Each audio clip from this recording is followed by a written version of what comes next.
श्री स्वामी समर्थ. नमस्कार.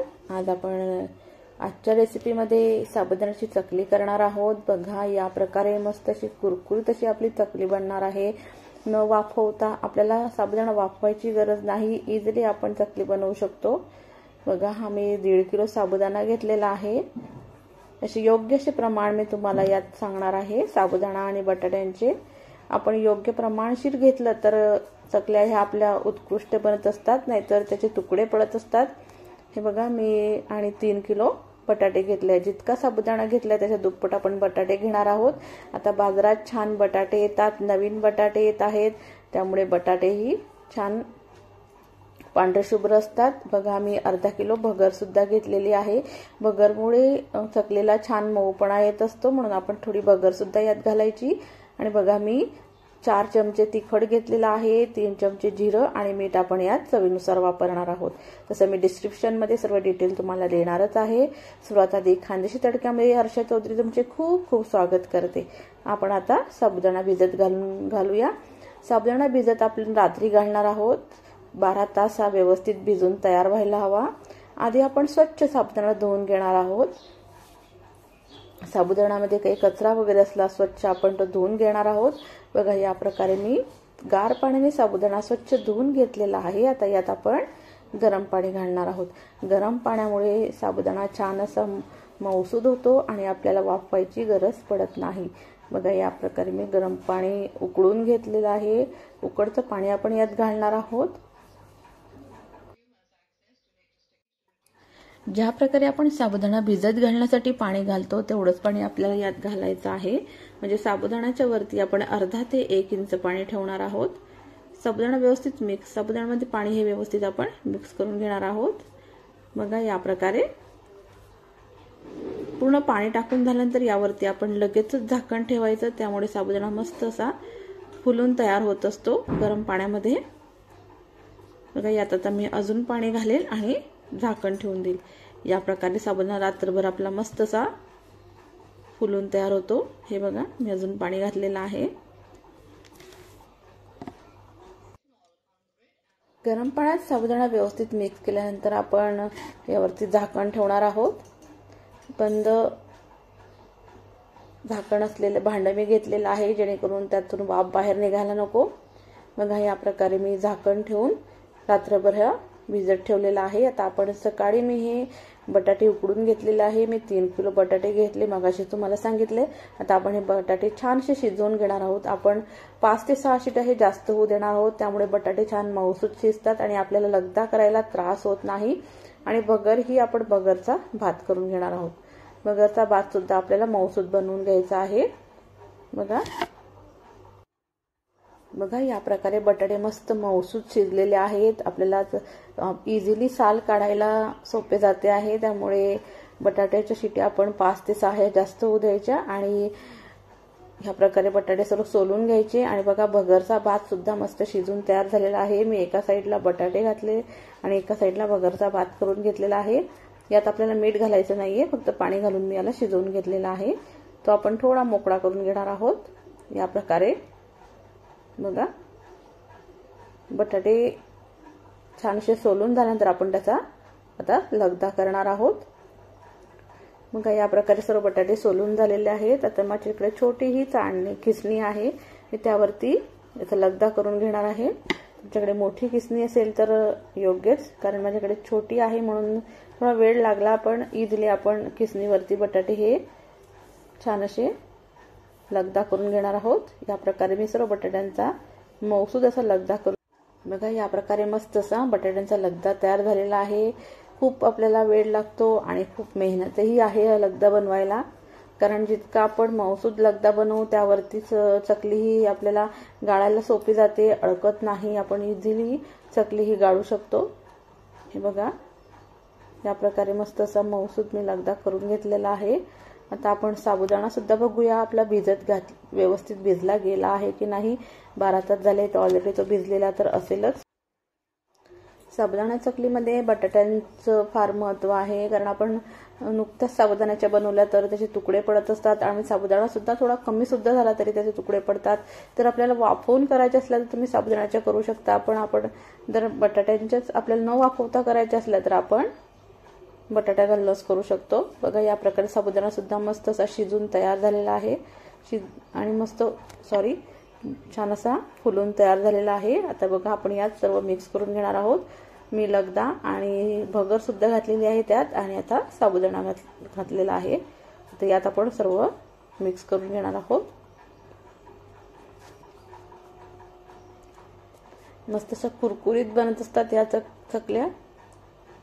या प्रकारे मी हातानेच हे व्यवस्थित मिक्स करून घेणार आहे आणि हे हातानेच करावं लागतं, कारण बटाटे हे आपल्याला साबुदाण्यामध्ये व्यवस्थित एकजीव करायचे असतात, म्हणून आपल्याला हे हातानेच मिक्स करावं लागणार आहे.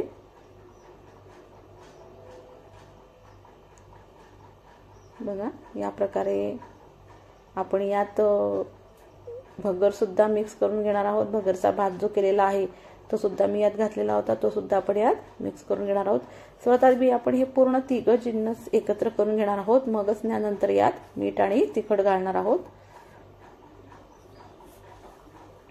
या प्रकारे मी हे हाताने व्यवस्थित कुच करून घेणार आहे.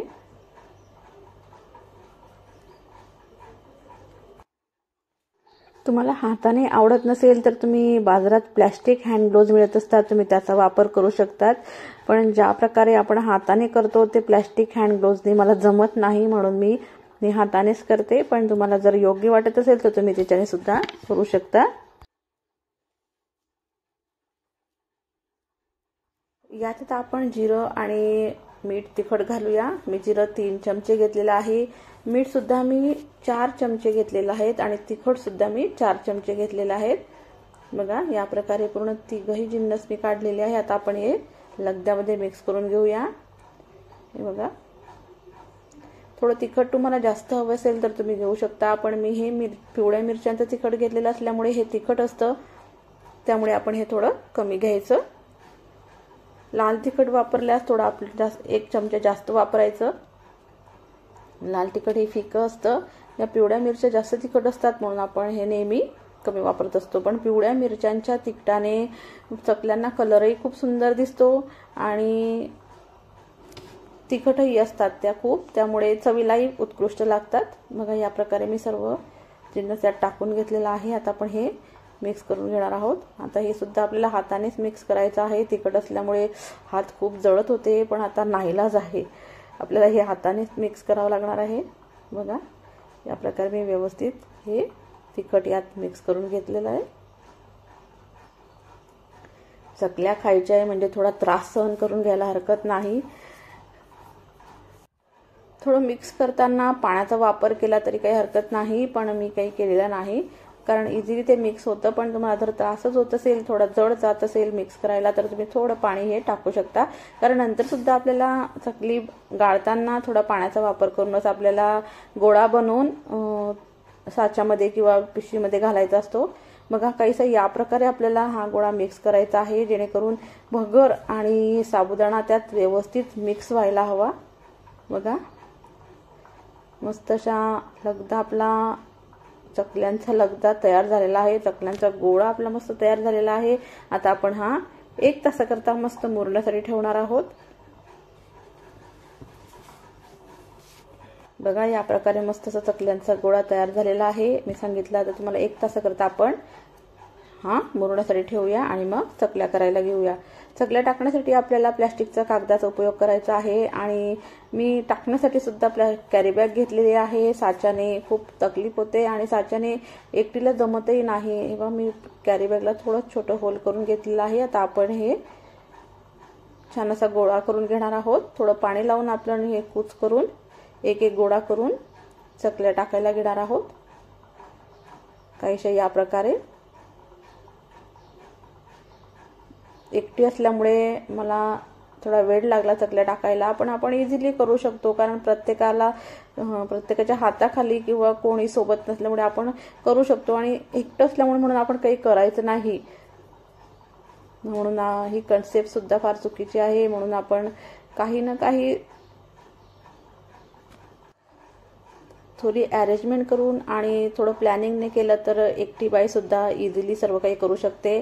बघा या प्रकारे मी मस्त असं गोळा करून घेतलेला आहे. आणि बघा मी आता हे कॅरी बॅगमध्ये टाकून घेणार आहे. तर कॅरी बॅग असल्यामुळे आपला हात सटकण्याची शक्यता असते, म्हणून आपण हात आधीच धुवून घेणार आहोत. मी एका पातेल्यामध्ये पाणी घेतलेलं आहे साईडला.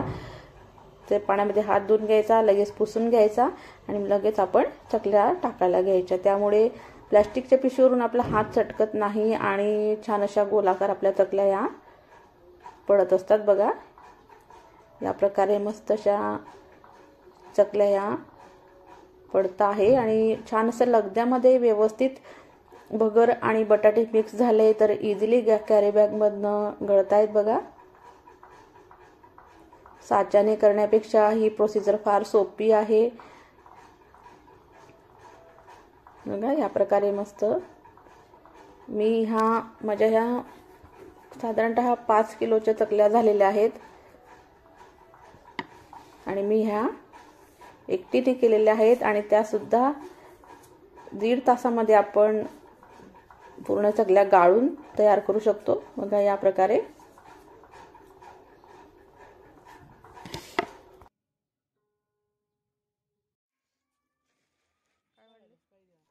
बघा सुकल्यानंतर काहीशा अशा दिसतात चकल्या. खूप छान अशा पांढऱ्या शुभ्र सुद्धा दिसत आहेत आणि तळल्यानंतर सुद्धा छान कुरकुरीत आणि मऊसूत झालेल्या आहेत. बघा या प्रकारे 5 किलोच्या चकल्या आपल्या पूर्ण तयार झालेल्या आहेत. तुम्हाला कशा वाटतात मला कमेंटद्वारे नक्की कळवा. बघा या प्रकारे मी चकल्या तळून सुद्धा पाहिल्या होत्या. तळल्यानंतर सुद्धा छान दिसायलाही छान अप्रतिम दिसत आहे आणि कुरकुरीतही लागत आहेत खायला. प्लीज माझ्या चॅनलला लाईक शेअर सबस्क्राईब करून घ्या, जेणेकरून माझ्या नवीन रेसिपी तुमच्यापर्यंत लवकरात लवकर पोहोचतील. चला तर भेटूया अशाच एका नवीन रेसिपी सोबत. तोपर्यंत खूप खूप खूप धन्यवाद.